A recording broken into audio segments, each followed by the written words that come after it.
जय श्री राधे कृष्णा। आप सभी का आपके अपने YouTube चैनल पर स्वागत है। आप सभी को गुप्त नवरात्रि की ढेर सारी शुभकामनाएं।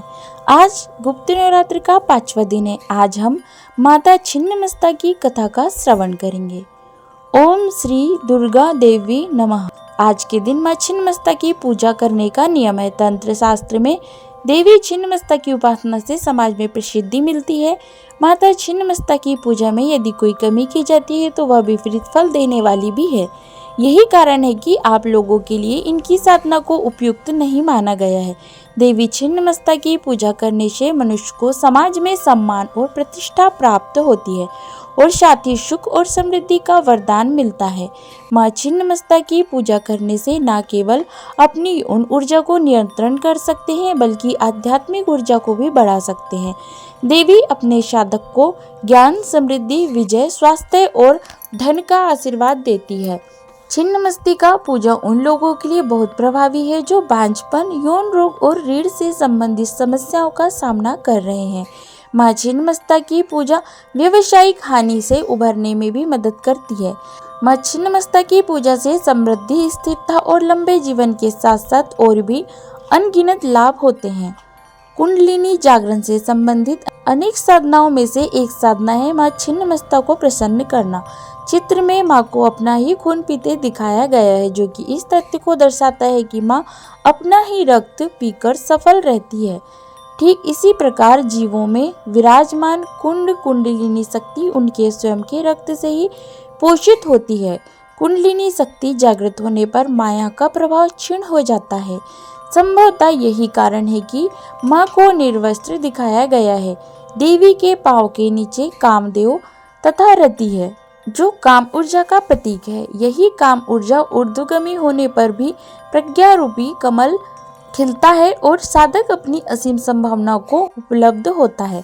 माँ छिन्नमस्तिका को प्रचंड चंडिका के रूप में भी जाना जाता है और पूजा जाता है। पौराणिक धर्म ग्रंथों मार्कंडेय पुराण व शिव पुराण में उल्लेखित है कि जब माँ छिन्नमस्तिका का रूप धरकर राक्षसों का संहार किया और दैत्यों को परास्त कर देवों को अभय का वरदान दिया तो चारों दिशाएं माँ के जय घोष से गूंज उठी। परंतु इतना होने पर भी जब सहायक सहचर अजय कुमार जाने लगा, मान्यता है कि जहाँ भी देवी छिन्नमस्ता का निवास होता है वहाँ पर चारों ओर भगवान शिव का स्थान भी होता है।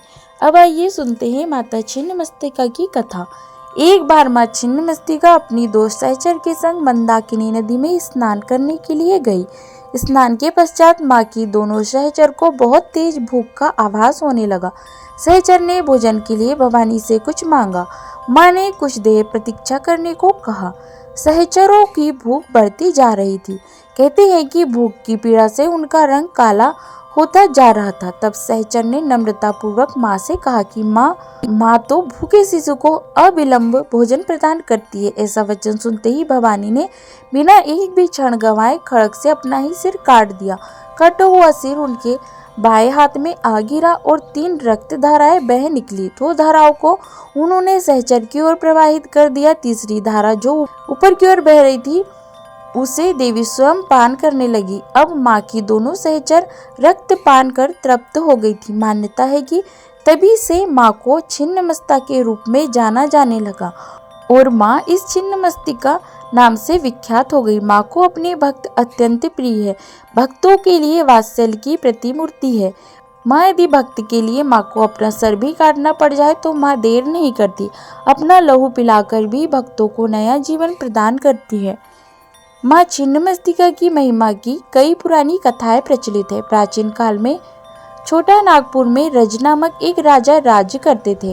राजा की पत्नी का नाम रूपमा था। इन्हीं दोनों के नाम से इस स्थान का नाम रूपमा पड़ा, जो बाद में रजरप्पा हो गया। एक कथा के अनुसार एक बार पूर्णिमा की रात में शिकार की खोज में राजा दामोदर भैरवी नदी के संगम स्थल पर पहुंचे। रात्रि विश्राम के दौरान राजा ने स्वप्न में लाल वस्त्र धारण किए तेज मुखमंडल वाली एक कन्या देखी। उसने राजा से कहा कि हे राजन, इस आयु में संतान न होने से तेरा जीवन सूना लग रहा है। मेरी आज्ञा मानोगे तो रानी की गोद भर जाएगी। राजा की आंखें खुली तो वे इधर उधर भटकने लगे। इस बीच उनकी आंखें स्वप्न में दिखी कन्या से जा मिली। वह कन्या जल के भीतर से राजा के सामने प्रकट हुई। उनका रूप अलौकिक था। यह देख राजा भयभीत हो उठे।